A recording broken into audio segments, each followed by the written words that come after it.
सभी को जय माता जी। कक्षा 12 नामा के मूल तत्व भाग 1 के अंदर आज से हम बड़े सवाल स्टार्ट करेंगे। चैप्टर 1 में बड़े सवालों का अध्ययन करने के लिए हमें कुछ थियोरिकल पॉइंट्स याद करने पड़ेंगे। हम आते हैं वो थियोरिकल पॉइंट्स में। लिखा है ऐसा, पूंजी खाता रखने की पद्धतियाँ। तो वैसे पूंजी खाता रखने की दो पद्धतियाँ हैं, अस्थिर पूंजी खाते की पद्धति और स्थिर पूंजी खाते की पद्धति। फिलहाल हम देखते हैं अस्थिर पूंजी खाते की पद्धति। तो अस्थिर पूंजी खाते की पद्धति क्या है? जो पद्धति में पूंजी खाते की प्रारंभिक शेष और अंतिम शेष में परिवर्तन देखने को मिलता हो। तो परिवर्तन होगा कौन से शेष में? प्रारंभिक शेष और अंतिम शेष में परिवर्तन देखने को मिलता हो, तो उस पद्धति को अस्थिर पूंजी खाते की पद्धति कहते हैं। इसको थोड़ा हम प्रैक्टिकल समझें तो देखो ऐसा होगा, जैसे ये पूंजी खाता बनाया है जिसकी प्रारंभिक शेष 50,000 है और उसकी अंतिम शेष 75,000 है। अर्थात यहाँ पे प्रारंभिक शेष कितनी दी हमें है? 50,000 दी है और अंतिम शेष कितनी दी है? 75,000 दी है। तो प्रारंभिक शेष और अंतिम शेष दोनों कैसी है? अलग अलग है, तो परिवर्तन देखने को मिलता है, तो उसे अस्थिर पूंजी खाते की पद्धति कहते हैं। एक बार फिर से, जो पद्धति में प्रारंभिक शेष और अंतिम शेष में परिवर्तन देखने को मिलता हो तो उसे अस्थिर पूंजी खाते की पद्धति कहते हैं। एक बार वापस से, कि जो पद्धति में पूंजी खाते की प्रारंभिक शेष और अंतिम शेष में परिवर्तन देखने को मिलता हो तो उसे अस्थिर पूंजी खाते की पद्धति कहते हैं, जिसका दूसरा नाम है परिवर्तनशील पूंजी खाते की पद्धति। अगर एग्जाम में आगे अस्थिर पूंजी खाते की पद्धति का दूसरा नाम क्या है?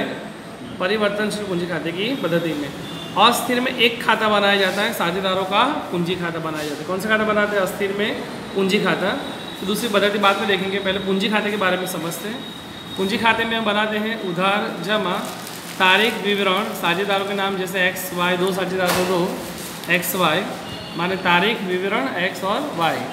यहाँ पर हम देखते हैं कि पूंजी खाते की ज़्यादातर जमा शेष होती है।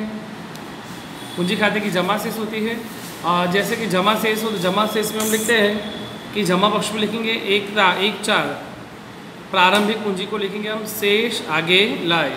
अगर जमा शेष दी है तो जमा पक्ष में लिखेंगे शेष आगे लाए। यदि उधार शेष दी है पूंजी खाते की तो उधार पक्ष में लिखेंगे शेष आगे लाए। और दोनों में प्रारंभिक तारीख आएगी 1/4 और 1/4। 1/4 में लिखेंगे हम शेष आगे लाए। कौन सी शेष? प्रारंभिक पूंजी। माने बुक्स में क्वेश्चन में दी हो वो एंट्री समझेंगे कि पूंजी की दो प्रकार, एक ही शेष होती है जमा की, तो जमा पक्ष में लिखेंगे शेष आगे लाए। शायद उधार दी हो, शायद, तो उधार में लिखने का शेष आगे लाए। ओके। अगर हमने पूंजी जमा लिखी है तो पूंजी पर ब्याज भी क्या करेंगे? जमा। तो जमा पक्ष में लिखा हमने पूंजी पर ब्याज, बराबर है एक्स का एक्स का में वाई का वाई का। अगर पूंजी पर ब्याज पूंजी खाते में जमा हुआ तो उसे वितरण खाता, दूसरा खाता बनाते लाभ हानि वितरण खाता। तो लाभ हानि वितरण खाते में उधार में लिखेंगे कि पूंजी पर ब्याज एक्स और वाई का। हम एक खाता याद ये करेंगे पूंजी खाता जिसकी डबल एंट्री हम लाभ हानि वितरण खाते में देंगे।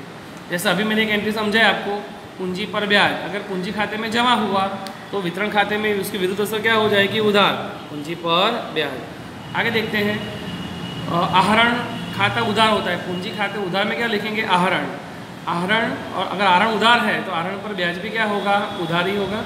उधार में लिखा हमने आहरण पर ब्याज। यदि आहरण पर ब्याज यहाँ उधार हुआ है तो उसकी विरुद्ध असर वापस से हम वितरण खाते में लिखेंगे कि जमा पक्ष में के लाभ हानि वितरण खाते के जमा पक्ष में लिखेंगे आहरण पर ब्याज एक्स और वाई, एक्स का एक्स में वाई का वाई का, टोटल बाहर आएगा।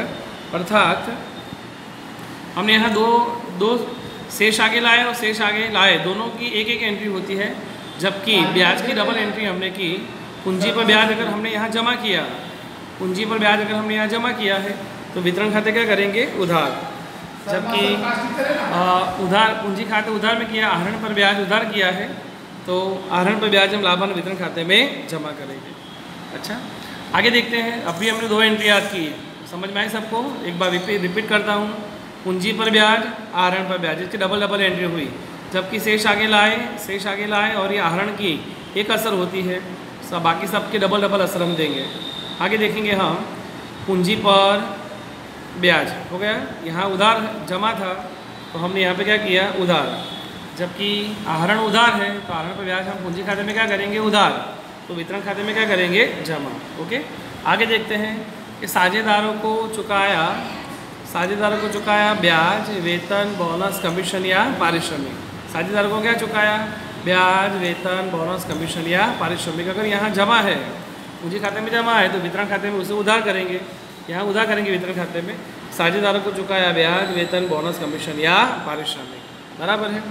अब इसमें 3 एंट्री हुई जिसकी डबल एंट्री हुई। पूंजी पर ब्याज जमा तो वहाँ उधार किया वितरण खाते में, आहरण पर ब्याज उधार तो वितरण खाते में जमा किया। साझेदारों को चुकाया, क्या चुकाया था, तो ब्याज हो, वेतन हो, बोनस हो, कमीशन हो या पारिश्रमिक हो। अगर यहाँ जमा है तो वहाँ पे हम उधार करेंगे, ठीक है। अब हम साझेदारी का लाभ हानि का जो वितरण खाता है, वितरण खाते में पहली 2 असर होती है। लाभ हानि खाता का हानि हो तो उधार करने की, लाभ हानि खाते का अगर लाभ दिया है तो जमा करेंगे, बराबर है। इसके अलावा सामान्य अनामत या फंड खाता दिया हो तो लाभ हानि वितरण खाते हम उधार करेंगे। कौन से 2 खाते, सामान्य अनामत या फंड खाता उधार करेंगे। अब सोचो हम लाभ हानि वितरण खाता हम बंद करते हैं तो टोटल सोचो डिफरेंस यहाँ पे निकलता है, गोल राउंड यहाँ डिफरेंस निकला तो उसे हम कहते हैं वितरण पात्र लाभ। कौन सा लाभ कहेंगे, वितरण पात्र लाभ। उधार में अंतर निकला। अगर यहाँ उधार है पूंजी खाते में हम क्या करेंगे, जमा पक्ष में हम लिखेंगे यहाँ पर हम ऐसा कि वितरण पात्र लाभ। किसको वितरण करेंगे, एक्स को और वाई को, वितरण पात्र लाभ। ठीक, इसका उल्टा यदि लाभ और वितरण खाते जमा पक्ष में कोई डिफरेंस निकलता है तो इस जमा पक्ष को कहेंगे वितरण पात्र हानि। अगर जमा में हानि आ रही है तो उसकी विरुद्ध एंट्री हम पूंजी खाते के उधार पक्ष में लिखेंगे। यहाँ लिखेंगे हम डिफरेंस में कि यहाँ वितरण पात्र हानि, बराबर है। अर्थात इसकी लाभ हानि वितरण खाता बंद करके हम कहाँ ले गए, पूंजी खाते में। अब पूंजी खाता जब बंद करते हैं तो यहाँ डिफरेंस निकलता है। यहाँ तो हम आगे से एंट्री लेके आए थे, यहाँ डिफरेंस निकलेगा। उस डिफरेंस को हम कहेंगे शेष आगे ले गए। क्या कहेंगे, शेष आगे ले गए। Okay, thank you.